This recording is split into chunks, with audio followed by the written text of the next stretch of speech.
The Bharat files सच्ची गाथा के साथ विजय शर्मा। दोस्तों, एक ऐसा इंसान जिसका जन्म 1974 में चेन्नई में हुआ था, जिनके पिता फिल्म डायरेक्टर थे, वो खुद बन गए हीरो, जिनका नाम है विजय।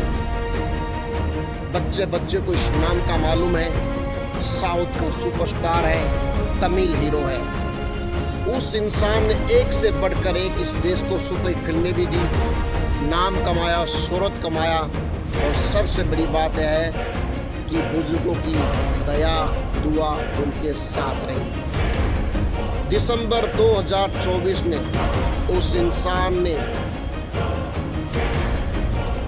सीधा डायरेक्ट एंट्री मारी और एक बयान दिया कि मैं फिल्मी दुनिया से संन्यास ले रहा हूँ, एक नई जिंदगी की, एक नई पारी की शुरुआत कर रहा हूँ। वो इंसान अभिनेता से एक नेता बनने की तैयारी कर चुका था।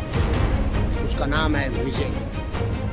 दोस्तों, उस बंदे ने दिसंबर में, वैसे तो उनकी तैयारी 2009 से स्टार्ट हो चुकी थी, उन्होंने एक फ्रेंड क्लब भी बनाया था विजय के नाम से, जिसमें काफ़ी रिस्पॉन्स मिला, और 2011 में जयललिता की पार्टी को, डीएमके को समर्थन दिया था। डीएमके बहुत भारी भरकम से विजय हासिल की थी। लेकिन जब उसने ठान लिया कि अब मैं पॉलिटिक्स बनूंगा, तमिलनाडु के लोगों को सपना साकार करूंगा और इन लोगों की सपनों को साकार करने में मदद करूंगा, 2024 में विजय ने घोषणा की थी कि अब मैं अभिनेता से नेता बनने जा रहा हूं और फिल्मी दुनिया से संन्यास लेकर के अब समय आ गया है कि तमिलनाडु की पॉलिटिक्स में एक नया सियासी तूफान लाने का। 2024 में चुनाव न लड़ने का निश्चय लिया और किसी भी पार्टी को समर्थन न दिया। 2026 में इलेक्शन भी लड़ा, मात्र 2 साल के अंदर जनता के बीच में गए। 2 साल की कड़ी मेहनत के बाद टीवीके विजय की पार्टी का नाम है, और बम्पर चुनाव में बम्पर जीत हासिल भी की। लोगों का प्यार, लोगों का आशीर्वाद, लोगों का साथ, खासकर यंग जनरेशन का साथ मिला उस इंसान को। आप मानिए, बड़ी बड़ी पार्टियां जिन्होंने दशकों तक तमिलनाडु पर राज किया, डीएमके, एमडीएमके, उन सब पार्टियों को पछाड़ कर नंबर 1 पार्टी बनी विजय की टीवीके पार्टी। वो किसके दम पे बनी? क्योंकि लिए बंदे ने अपनी तैयारी, अपना मापदंड, आत्मविश्वास, साहस, दृढ़ संकल्प, सच्चाई उनके साथ में थी। जब 2024 में एक रैली कर रहे थे, तब एक हादसा हुआ था। रैली में जरूर से ज़्यादा दर्शक आ चुके थे और 17 लोगों की मौत हुई थी। तब स्टाइलिश ने एक बयान दिया था कि विजय के लेट आने से और जल्दी जाने से हादसा हुआ, लेकिन बंदा पीछे मुड़कर नहीं देखा। एक के बाद एक रैली करता रहा, जनता के बीचों बीच जाता रहा, तमिलनाडु के लोगों का दरवाज़ा खटखटाया, उनके आशीर्वाद लिया, प्यार लिया, सहयोग लिया, साहस लिया, बल लिया, आत्मविश्वास लिया, और सबके आशीर्वाद से एक पार्टी बनाई जिसका नाम था टीवीके। यानी कि विजय ने दिखा दिया कि एक इंसान, अगर उसमें दृढ़ संकल्प है, अगर उसके अंदर हौसला है, अगर उसके अंदर बुजुर्गों का आशीर्वाद है, युवाओं का संगठन उसके साथ है, तो कुछ भी कर सकता है। 2 साल पुरानी पार्टी और 10 साल पुरानी पार्टी डीएमके, एमडीएमके, उनको पछाड़ दिया, साइड में फेंक दिया। जब चुनाव हुए, एक नया जोश था युवाओं का, माताओं का, बहनों का, दोस्तों का, एक नया संगम उमड़ चुका था। मानो कि लोगों ने विजय के नाम की मोहर लगा दी मुख्यमंत्री तमिलनाडु में। एक नेता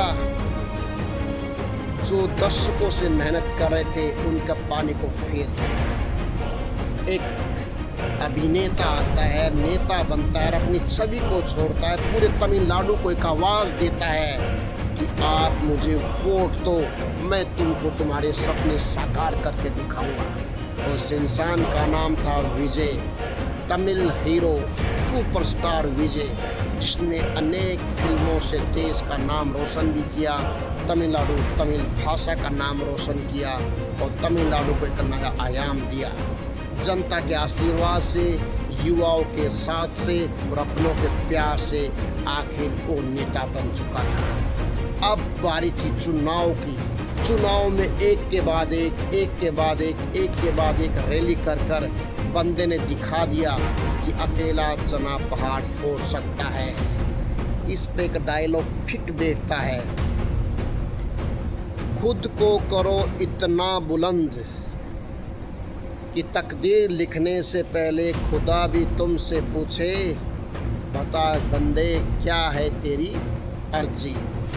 जी हाँ दोस्तों, तमिलनाडु में एक बार फिर से वो कारनामा किया विजय ने जो कभी रजनीकांत नहीं कर पाए, सुपरस्टार कमल हासन नहीं कर पाए, वो काम विजय ने करके दिखाया। 100 से ऊपर सीटों पर विजय हासिल की। जैसे 4 तारीख आई, बॉक्स खुले, काउंटिंग शुरू हुई, तमिलनाडु में विजय के घर पर चेन्नई में मिठाई बंटनी शुरू हो चुकी थी। बड़े बड़े पॉलिटिक्स हैरान थे कि कल का आया हुआ लड़का एक यंग जनरेशन का, और हम सालों से मेहनत कर रहे हैं जनता के लिए, 2 साल के अंदर ऐसा जनता को क्या दे दिया कि पूरी की पूरी जनता ने आंख बंद करके विजय को अपना सुपरस्टार हीरो मान लिया पॉलिटिक्स में। और विजय ने प्रचंड बहुमत के साथ 100 के ऊपर सीटें हासिल की। मात्र 10 सीटों की जरूरत है उसे मुख्यमंत्री बनने पर। उनको पता था कि पॉलिटिक्स बहुत गंदी चीज़ है, वो किसी की नहीं है। तुरंत राज्यपाल को जाकर एक लेटर दिया कि हम सरकार बनाने जा रहे हैं, ये मेरे MLA की लिस्ट है। तो दोस्तों, विजय का असली सफ़र एक सफर अभिनेता का, जिसको पीछे अच्छा नाम काम शोहरत कमाया, अब दूसरी इनिंग आ चुकी है अभिनेता के रूप में। बड़े बड़े वादे तो ज़रूर किए विजय ने, क्या उनके पूरा खरा उतर पाएगा? क्या ऐसा हो पाएगा कि तमिलनाडु की जनता में, तमिलनाडु के राजनीतिक पॉलिटिक्स में एक ऐसी सुनामी लेके आएगा कि बताएगा कि मैं फिल्म ही नहीं बना सकता, मैं एक स्टेट को इतना खड़ा कर सकता हूँ, इतना समृद्ध बना सकता हूँ, इतना सुदृढ़ बना सकता हूँ कि कुछ भी कर सकता हूँ। क्योंकि लिए यहाँ विजय को पाने के लिए और भी बहुत कुछ है, खोने के लिए बिल्कुल भी नहीं है। नाम कमा चुके हैं, शोहरत कमा चुके हैं। बाप चंद्रशेखर फिल्म डायरेक्टर थे, माँ ने भी अच्छे संस्कार दिए हैं। एक नई पारी का आगाज करने के लिए आ चुके हैं तमिल हीरो विजय, भविष्य का मुख्यमंत्री, तमिलनाडु का महान नायक, तमिलनाडु का महान पॉलिटिक्स अब एक नई पारी खेलने को तैयार है। तो दोस्तों, आपको बताना है, क्या विजय जनता के वादों को पूरा कर पाएगा? क्या तमिल हीरो विजय जैसे 30 साल से फिल्मी इंडस्ट्री की सेवा की है, क्या तमिलनाडु की सेवा कर पाएगा? क्या सुपरस्टार विजय जैसे फिल्मों में चुटकी मारकर सब कुछ ठीक कर देते थे, वैसे तमिलनाडु की काया पर काया हालात से बदल पाएगा? क्या तमिलनाडु युवाओं का संगठन, माता और बहनों का प्यार विजय के साथ बना पाएगा? काफ़ी सारे सवाल हैं, समय के गर्भ में छुपे हुए हैं। दोस्तों, मुझे दीजिए इजाज़त। The Bharat file of Tamil Nadu सच्ची गाथा के साथ नमस्कार दोस्तों। अगर ये वीडियो अच्छी लगी तो इस वीडियो को प्लीज़ लाइक कीजिए, शेयर कीजिए, सब्सक्राइब कीजिए। नमस्कार दोस्तों।